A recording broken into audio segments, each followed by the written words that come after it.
نحمدہ ونصلی وسلم علی رسولہ الکریم، اما بعد۔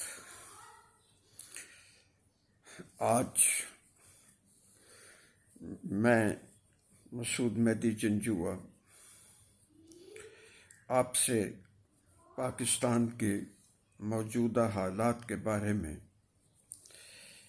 ایک سینئر سٹیزن کی حیثیت سے مخاطب ہوں۔ السلام علیکم ورحمۃ اللہ وبرکاتہ۔ اس وقت پاکستان جس دور ابتلا سے گزر رہا ہے، اس میں بے شک کوئی شک و شبہ نہیں ہے۔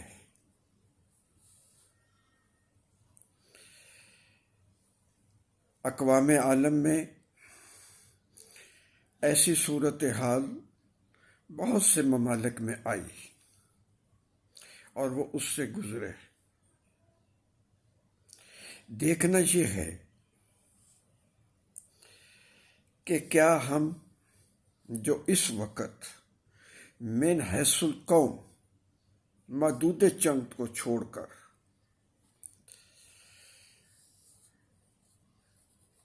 ایک کی حمایت اور دوسرے کی مخالفت میں جو کام کر رہے ہیں،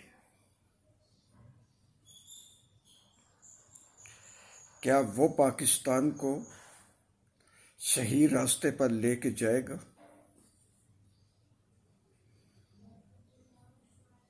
یا وہ آئندہ کے لیے ایک نیا بیج بو رہا ہے؟ الحمدللہ ثم الحمدللہ،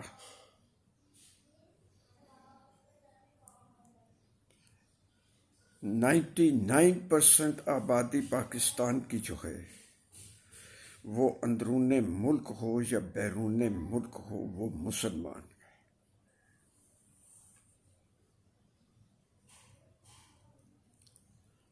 یہ 23-24 کروڑ کا ملک، اس میں اگر 21 سال سے کم عمر والوں کو نکال دیا جائے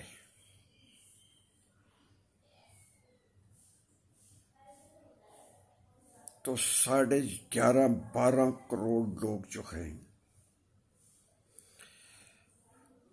وہ میچور ہیں۔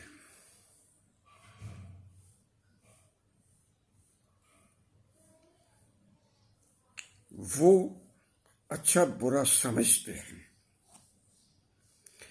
اپنا بھی اپنے معاشرے کا بھی۔ لیکن یہاں چند لوگ وہ بیٹھے ہوئے ہیں، اگر کروڑوں کے اندر میں 1000 2000 یا 10,000 کی بات بھی کروں تو وہ چند لوگ ہی ہیں۔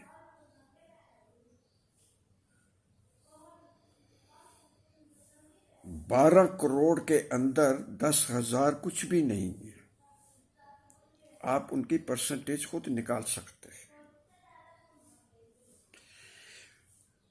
وہ پوری قوم کو چکر دے رہے ہیں کہ یہ فلاں پارٹی ٹھیک ہے، فلاں پارٹی غلط ہے، فلاں شخص ٹھیک ہے، فلاں شخص غلط ہے۔ جب میں لفظ شخص استعمال کر رہا ہوں تو اس میں مرد و زن دونوں ہیں۔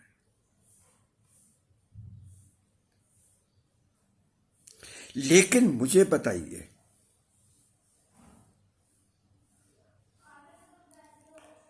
کہ اس کے اندر پاکستان کے لیے کون کہہ رہا ہے کہ یہ پاکستان کے لیے اچھا ہے اور یہ پاکستان کے لیے برا ہے؟